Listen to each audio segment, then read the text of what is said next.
Hello and welcome to our video presentation regarding how transducers are used in measuring compression pressure during steel tube bending.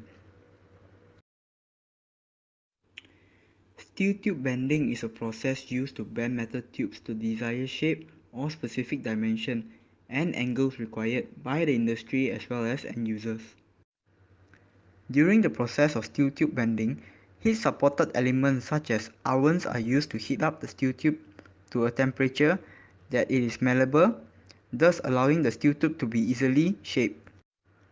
Once steel tube is shaped, it is sent for a cold forming process in which the tube is cooled down in order to strengthen and harden the structure of the steel tube.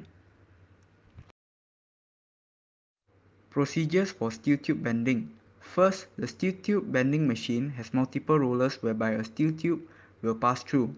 Secondly, the rocker arm will apply force to bend the steel tube when the steel tube is passing through the rollers. Thirdly, in order for the arms to move vertically in both directions, the rocker arm is attached to the foundation of the machine.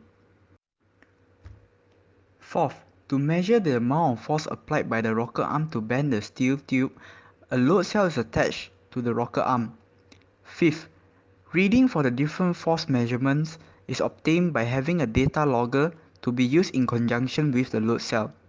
Sixth, the amount of force applied is deemed sufficient and specific when the steel tube produced has a uniform and neat surface. Now we will be talking about the load cell, which is a kind of piezoelectric transducer. Load cell is a form of piezoelectric transducer.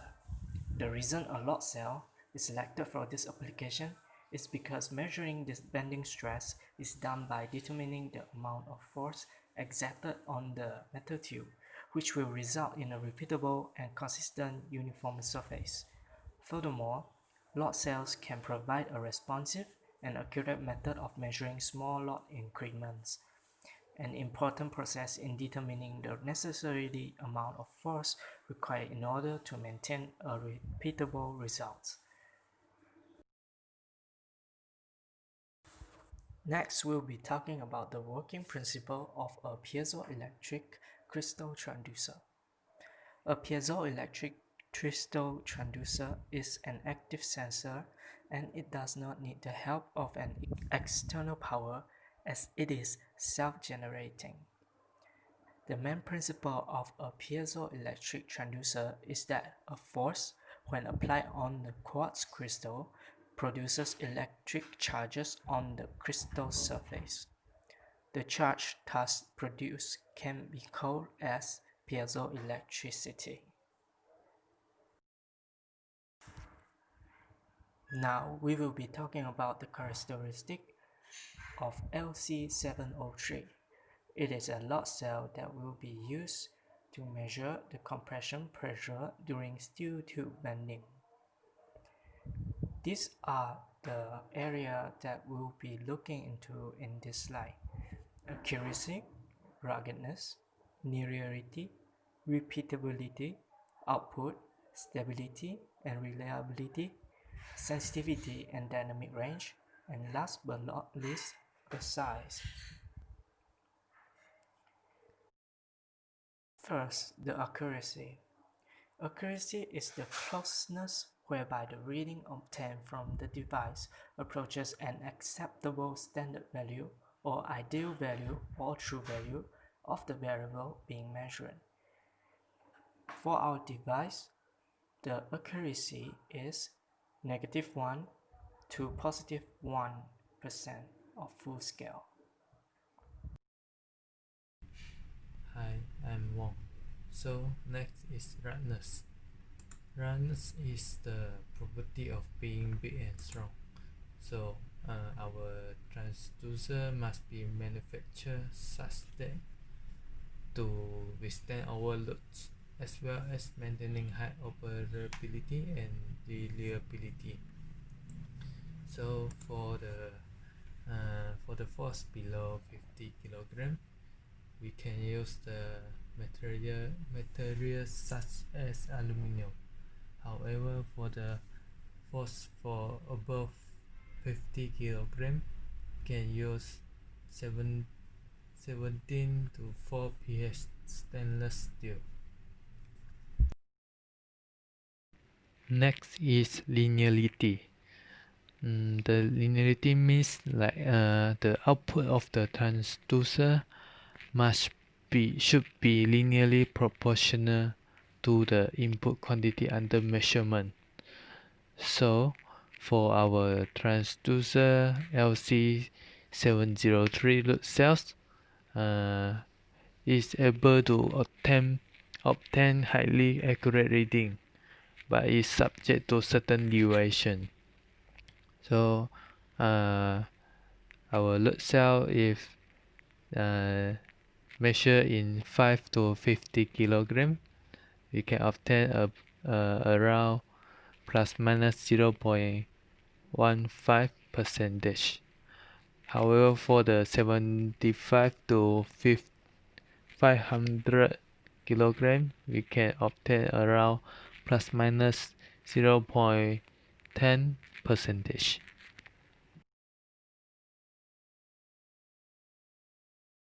So the next variable is repeatability.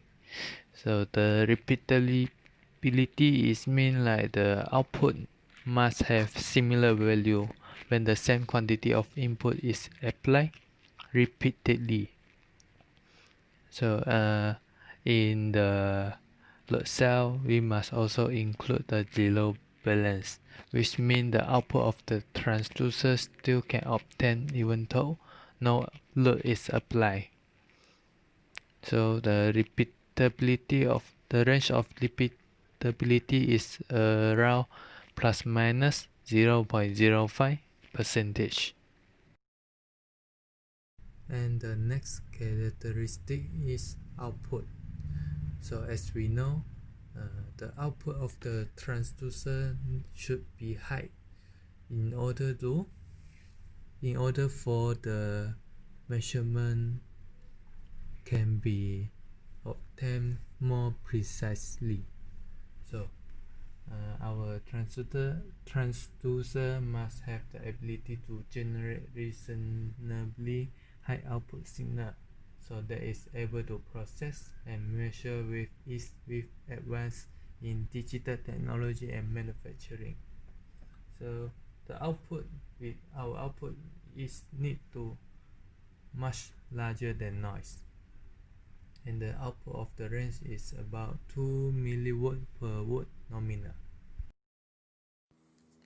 And next, we move on to stability and reliability, which is known as the drift that brings out the meanings of the change of characteristic due to the change of operating condition. In order to ensure that error in measurement is minimal, the transducer must be able to be unaffected by the change of in environmental conditions such as pressure, temperature, and etc. Therefore, the output obtained from the transducer should have high stability and reliability. In our study, we found out that LC703 load cell can operate in a wide range of temperature and conditions, but it is subjected to certain disturbance such as thermal effect, which is loss of thermal energy from transducer to the environment, but the percentage of change is minimal. The operating temperature range from negative 40 degrees Celsius to 82 degrees Celsius, while the compensated temperature range from 16 degrees Celsius to 71 degrees Celsius. The minimal changes in thermal effects of 0, which is the lower end of the reading, is plus minus 0.005 percentage full scale, and the span is plus minus 0.005 percentage full scale. Is the same for both.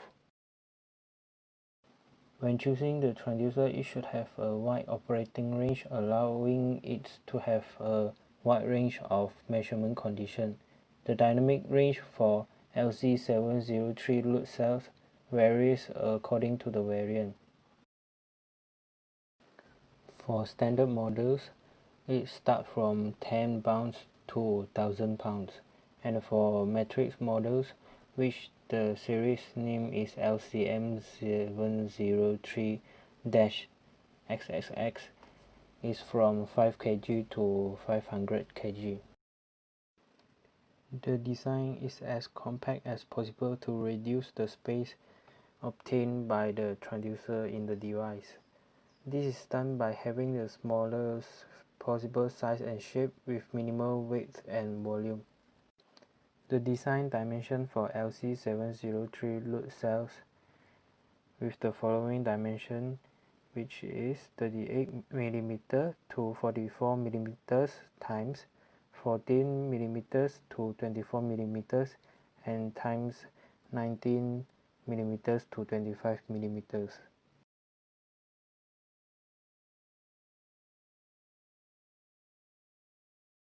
So now we move on to the circuit diagram. As we can see, there are 4 resistors. So the VES is the power supply of the bridge or input excitations, and VO is the output signal in millivolts. So this arrangement allows to measure very small changes in the resistance which occur in the strain gauge placed in the arm of the bridge. So the strain gauge are deformation sensors which are glued to the elastic body of the load cells, and if that deform, the gauge will produce a change in resistance in its nominal resistance value, Rg. This small resistance change on each gauge is magnified by the resistive imbalance produced in the Wheatstone bridge, and thus obtain an output signal proportional to the applied force. So when a load cell has no load, the 4 gauges will have the same ohmic value that is equal to Rg. Then the output signal VO is differential between VO positive and VO negative. Both are 0 volts. When loading the load cells, the strain gauge change resistance value in a very small ratio. So we show the formula in the slide. Then we will obtain an output signal VO proportional to the resistance variation of the strain gauge. This is at the same time proportional to the deformations of the elastic body of the cell, which is proportional to the applied force. Thereby obtain a force transducer with an electrical output signal proportional to the applied force. Should be noted that this resistive circuit is also proportional to the input voltage supply. So the output of the load cell is usually expressed in millivolts per watts. That's all from us, and thank you for watching and spending your time on our presentation. If there is any slide that you don't understand, please feel free to comment below, and before you leave, please leave a like. Thank you.